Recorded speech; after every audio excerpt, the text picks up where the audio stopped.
പ്രിയങ്ക പറയുകയാണ്, വെറുതെ ഭ്രാന്ത് പറയാതെ ആന്റി. അപ്പോൾ വിലാസിനി പറയുകയാണ്, ഭ്രാന്തല്ല പറയുന്നത്. കല്യാണി ഒഴിവാക്കി തൃച്ചംബരത്ത് അന്തസ്സിനും പ്രൗഢിക്കും യോജിച്ച ഒരു പെണ്ണിനെ ആനന്ദ് കല്യാണം കഴിക്കണമെന്ന്, ആ പെണ്ണിന് തൃച്ചംബരത്തെ അധികാരം സ്ഥാനം കൈമാറണമെന്നും പറഞ്ഞു. അന്നേരം ഗംഗ ചോദിക്കുകയാണ്, ആന്റി ആന്റി എന്തൊക്കെയാണ് ഈ വിളിച്ചു പറയുന്നത്? കല്യാണി സമ്മതിച്ചോ എന്ന് പ്രിയങ്ക ചോദിക്കുകയാണ്. അതെ എന്ന് വിലാസിനി പറഞ്ഞിട്ട് അവിടെ നടന്ന കാര്യങ്ങളൊക്കെ വിവരിക്കുകയാണ് പ്രിയങ്കയോടും ഗംഗയോടുമൊക്കെ. എല്ലാം കേട്ടിട്ട് പ്രിയങ്ക പറയുകയാണ്, കൊള്ളാം, അമ്മായി അച്ഛന്റെ ജീവൻ രക്ഷിക്കാൻ മരുമകളുടെ ത്യാഗം. ഒരു പക്ഷേ പുരാണത്തിലൊക്കെ തിരക്കിയാൽ പോലും ഇതുപോലൊരു ത്യാഗത്തിന്റെ കഥ കാണില്ല. അല്ല, ആനന്ദിന് സമ്മതിച്ചോ എന്ന് ഗംഗ ചോദിക്കുകയാണ്. നേരം ശ്രീനി പറയുകയാണ്, ഒരിക്കലും ആനന്ദ് ഇതിന് സമ്മതിക്കില്ല. സ്വന്തം അച്ഛന്റെ ജീവനേക്കാളും വലുത് കല്യാണിയോടുള്ള പ്രണയം തന്നെ ആയിരിക്കും. അത് കേട്ട് വിലാസിനി പറയുകയാണ്, അവിടെയും തെറ്റി. കല്യാണിയുടെ തീരുമാനമാണ് തന്റെയും തീരുമാനമെന്ന് പറഞ്ഞ് ആനന്ദ് മുറിയിൽ കയറി വാതിലടച്ചു. ഇതൊക്കെ കേട്ട് പ്രിയങ്ക ചോദിക്കുകയാണ്, എല്ലാം കണ്ടു കഴിഞ്ഞിട്ട് മഹാസൂത്രശാലിയായ തൃച്ചംബരത്ത് വിലാസിനിക്ക് എന്തു തോന്നുന്നു? അല്ല, തന്ത്രങ്ങളുടെ കാര്യത്തിൽ ആന്റിയും മോശമല്ലല്ലോ. തിരിച്ചുകൊണ്ട് വിലാസിനി പറയുകയാണ്, ഇത് കല്യാണിയുടെ തന്ത്രമാകാനേ വഴിയുള്ളൂ. ഇത് കേട്ട് പ്രിയങ്ക പറയുകയാണ്, വെറുതെ അല്ല ആന്റിയെ ശകുനിക്ക് മന്ത്രയിൽ ഉണ്ടായവളെന്ന് വിശേഷിപ്പിക്കുന്നത്. കൂർമ്മബുദ്ധിയാണ് ആന്റിക്ക്. ശരിയെന്ന് പറഞ്ഞ് വിലാസിനി പറയുകയാണ്, ഞാൻ അവിടെ നിന്ന് ഇറങ്ങിയപ്പോൾ തന്നെ പലരും എന്നെ നോട്ടമിട്ടിട്ടുണ്ടായിരുന്നു. ഇനിയും വൈകിയാൽ ഈ തിരക്കിനിടയിൽ ഞാൻ എങ്ങോട്ട് പോയി എന്നുള്ള അന്വേഷണം ഉണ്ടാകും. പ്രിയങ്ക പറയുകയാണ്, എന്തായാലും തൃച്ചംബരത്ത് ഒരു ത്രാസ് തൂങ്ങി ആടി തുടങ്ങി ആന്റി. സ്നേഹം കൊണ്ട് തുലാഭാരം തൂക്കാനല്ല, അച്ഛന്റെ ജീവനാണോ മകന്റെ ജീവിതമാണോ വലുതെന്ന് തൂക്കി നോക്കാൻ. ഏതെങ്കിലും ഒരു തട്ട് താഴ്ന്നേ മതിയാവൂ ആന്റി. അതോടെ താളം തെറ്റും തൃച്ചംബരം കുടുംബത്തിന്റെ സമാധാനം. ഇത് കേട്ട് ശ്രീനി പറയുകയാണ്, ആ താളം തെറ്റൽ കാണാനല്ലേ നമ്മൾ കണ്ണിൽ എണ്ണ ഒഴിച്ച് കാത്തിരിക്കുന്നത്.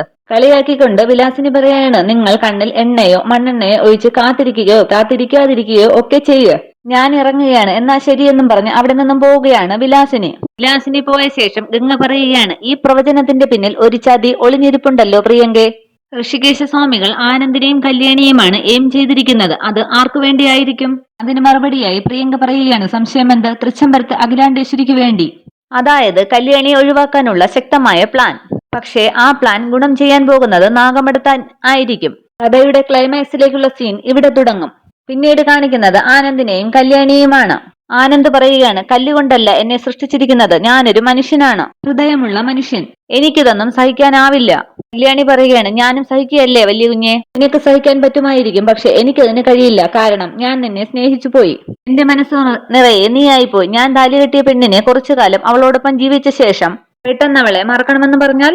മറക്കുക മാത്രമല്ല, മറ്റൊരു പെണ്ണിനെ താലികെട്ടി ജീവിതത്തിലേക്ക് സ്വീകരിക്കണം പോലും. ഇതൊക്കെ മനുഷ്യഹൃദയമുള്ള ആർക്കെങ്കിലും സാധിക്കുന്ന കാര്യമാണോ? ലോകത്തെവിടെയെങ്കിലും നടക്കുന്ന കാര്യമാണോ? കല്യാണി, നീയാണ് എന്റെ ഭാര്യ. ഞാൻ ഏറ്റവും കൂടുതൽ സ്നേഹിക്കുന്ന എന്റെ അമ്മയെ വരെ വെറുത്ത് ഞാൻ എന്റെ ജീവിതത്തിലേക്ക് ചേർത്ത് വെച്ച എന്റെ ഭാര്യ. ആ ഭാര്യ പദവി മറ്റൊരാൾക്ക് കൊടുക്കാൻ ഞാൻ തയ്യാറല്ല. കല്യാണി പറയുകയാണ്, തൃച്ചംബരത്തിന് അർഹതയും അവകാശവുമുള്ള പുതിയൊരു അവകാശി വരണം. ഇവിടത്തെ കുടുംബദോഷങ്ങൾ തീരണം. ഇതിനൊന്നും യോഗ്യതയുള്ളവളല്ല ഞാനെന്ന് അഖില മാഡം എത്രയോ പ്രാവശ്യം ആവർത്തിച്ച് പറഞ്ഞിട്ടുള്ളതാണ്. ഇതിലെല്ലാത്തിനും ഉപരി ഒരാപത്തും വരാതെ ശിവരാമ സാർ ഇനിയും ജീവിക്കണം. അതിനുവേണ്ടി ഞാനും വലിയ കുഞ്ഞും എന്തും സഹിക്കാൻ തയ്യാറായേ പറ്റൂ. കല്യാണി, നിന്റെ വലിയ മനസ്സ് എനിക്കറിയാം. അതുകൊണ്ട് തന്നെയാണല്ലോ നിന്നെ ഞാൻ സ്നേഹിച്ചതും സ്വന്തമാക്കിയതും. എന്തൊക്കെ പറഞ്ഞാലും ഞാൻ അത്ര വലിയ ത്യാഗിയൊന്നും അല്ല. എന്നെ ഉപേക്ഷിച്ച് മറ്റൊരു പെണ്ണിനെ സ്വീകരിച്ച് ജീവിക്കാൻ എനിക്ക് സാധ്യമല്ല. എന്നെ അതിനെ നിർബന്ധിക്കരുത്. എത്ര നിസ്സാരമായിട്ടാണ് നിനക്കിതൊക്കെ പറയാൻ കഴിയുന്നത്? ഇത്തരം കാര്യങ്ങൾ ചെയ്ത് നീറുന്ന മനസ്സോടെ എന്തിനു ജീവിച്ചിരിക്കണം? അതിനേക്കാൾ ഭേദം മരിക്കുന്നതല്ലേ നല്ലത്. നീ എത്ര നിർബന്ധിച്ചാലും ഞാൻ അതിന് സമ്മതിക്കില്ല. കല്യാണി പറയുകയാണ്, ഞാൻ ജീവനോടെ ഉണ്ടാകണമെങ്കിൽ വലിയ കുഞ്ഞ് ഇതിന് തയ്യാറാവണം. ഇനിയൊരു കല്യാണത്തിന് സമ്മതിക്കണം.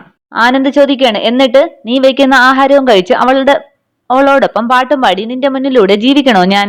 നീ ഇങ്ങനെ അർത്ഥശൂന്യമായിട്ട് സംസാരിക്കരുത്. ജീവിതത്തിന് അർത്ഥമുണ്ടാവാൻ വേണ്ടി തന്നെയാണ് ഞാൻ ഈ തീരുമാനം എടുത്തത്. അല്ലെങ്കിൽ എനിക്ക് ഉപ്പും ചോറും തന്ന ഈ തൃച്ചംബരത്തിന്റെ നന്മയ്ക്കു വേണ്ടി, ശിവരാമ സാറിന്റെ ജീവന് വേണ്ടി ഞാൻ എന്റെ ജീവൻ കളയും. ഇത് സത്യമെന്ന് സങ്കടത്തോടെ പറയുകയാണ് കല്യാണി. വിളിപ്പുറത്തമ്മയാണ് സത്യം.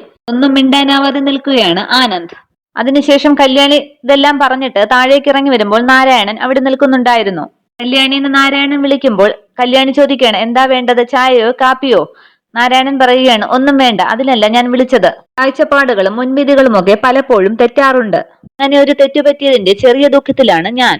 ആരെന്താ പറയുന്നതെന്ന് കല്യാണി ചോദിക്കുമ്പോൾ നാരായണൻ പറയുകയാണ്, വിശദമായി പറയാം. ഏത് രചനയും പോലെ തന്നെയാണ് ഞാനും. സ്വന്തം മകളോടുള്ള സ്വാർത്ഥത കലർന്ന സ്നേഹത്തിന്റെ പേരിൽ ചമ്പരത്തിന്റെ ഏക ബന്ധു എന്ന അഹങ്കാരത്തിലും ചില നന്മകൾ കാണാനുള്ള കാഴ്ച എനിക്ക് നഷ്ടപ്പെട്ടു.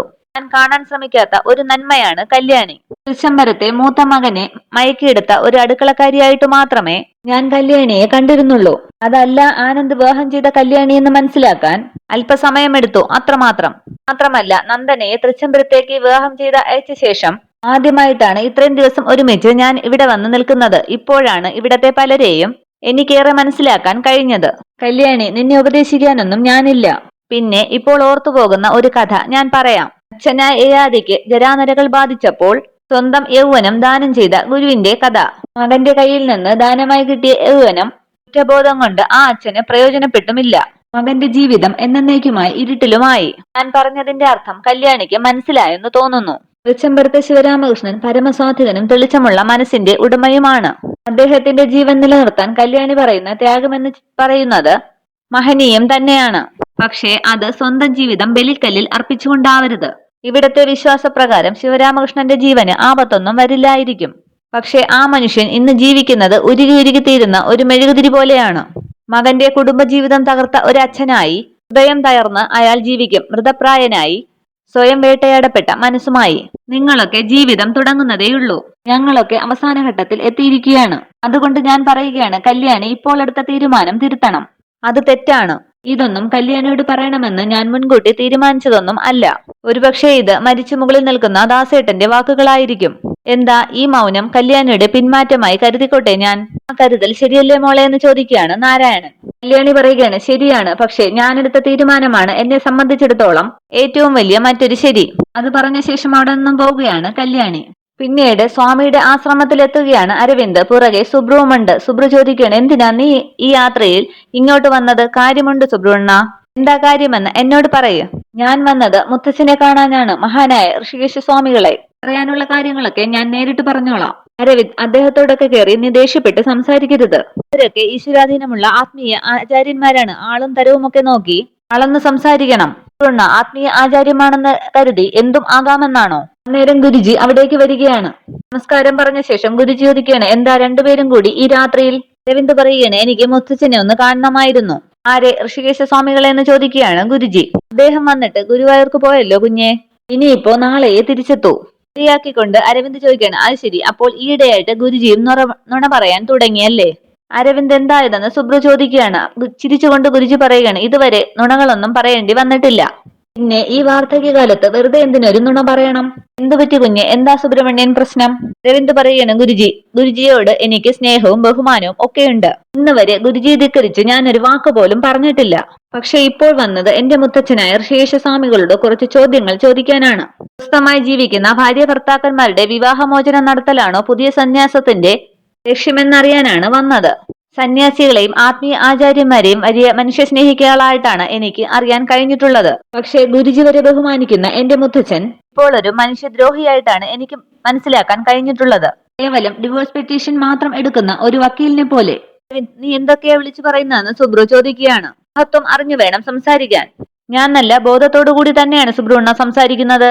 ഞാൻ മദ്യപിച്ചിട്ടൊന്നും ഇല്ല. പറയുകയാണ്, മോനെ അരവിന്ദ്, വികാരങ്ങൾക്ക് അടിപെട്ട് വിവേചനങ്ങൾ നഷ്ടപ്പെട്ട് അങ്ങനെ ഒരു രീതിയിൽ സംസാരിക്കരുത്. ഋഷികേശ സ്വാമികൾ കുടുംബത്തിലേക്ക് വന്ന് എന്തെങ്കിലും ഒരു പ്രവചനം നടത്തിയിട്ടുണ്ടെങ്കിൽ അതിന് അടിസ്ഥാനപരമായ ഒരു കാരണം ഉണ്ടാകും. അതിലുപരി അതിന്റെ ആത്യന്തിക ലക്ഷ്യം തൃച്ചംബരത്തിന്റെ നന്മ മാത്രമായിരിക്കും. ബ്രോയും കല്യാണിയും എന്നേക്കുമായി വേർപിരിക്കുന്നതാണോ തൃച്ചംബരത്തിന്റെ ആത്യന്തിക നന്മ?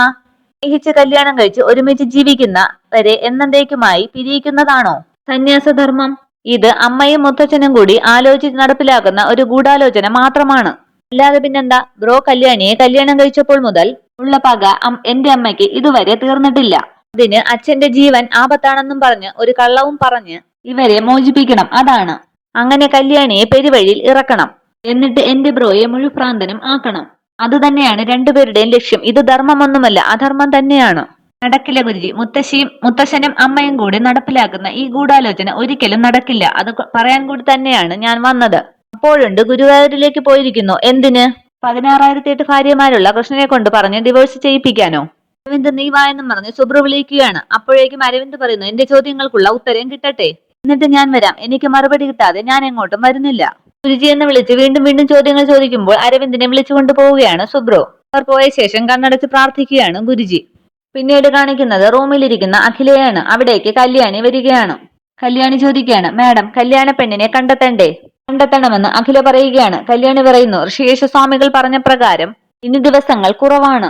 എനിക്കറിയാം, എത്രയും പെട്ടെന്ന് ആലോചനകൾ തുടങ്ങണ്ടേന്ന് ചോദിക്കുകയാണ് കല്യാണി ആനന്ദിന്റെ ഇഷ്ടാനിഷ്ടങ്ങളൊക്കെ എന്നേക്കാൾ നന്നായിട്ട് അറിയാവുന്നത് നിനക്കാണ്. അതുകൊണ്ട് നീ വേണം അവന് പെണ്ണിനെയും കണ്ടെത്തുന്ന പെൺകുട്ടിയെ അവൻ വേണ്ടാന്ന് പറയില്ല. അതുകൊണ്ടാണ് ആ ചുമതല നിന്നെ ഏൽപ്പിക്കുന്നത്. മനസ്സിലായോ പറഞ്ഞതെന്ന് ചോദിക്കുകയാണ് കല്യാണി. മനസ്സിലായി. അപ്പോൾ ആലോചനകൾ ആരംഭിച്ചോളൂ. ഈ കല്യാണത്തിന്റെ പരിപൂർണ ചുമതല നിനക്കാണ്. കുറവുകളില്ലാതെ നീ അത് ചെയ്യണം. ശരി മാഡം എന്ന് പറഞ്ഞ് അവിടെ നിന്നും പോവുകയാണ് കല്യാണി. ഇത്രയുമാണ് ഇന്നത്തെ എപ്പിസോഡ് വിശേഷങ്ങൾ. ചാനൽ ഇഷ്ടപ്പെട്ട ലൈക്ക് ചെയ്യുക, കമന്റ് ചെയ്യുക, സബ്സ്ക്രൈബ് ചെയ്യുക. Okay, thank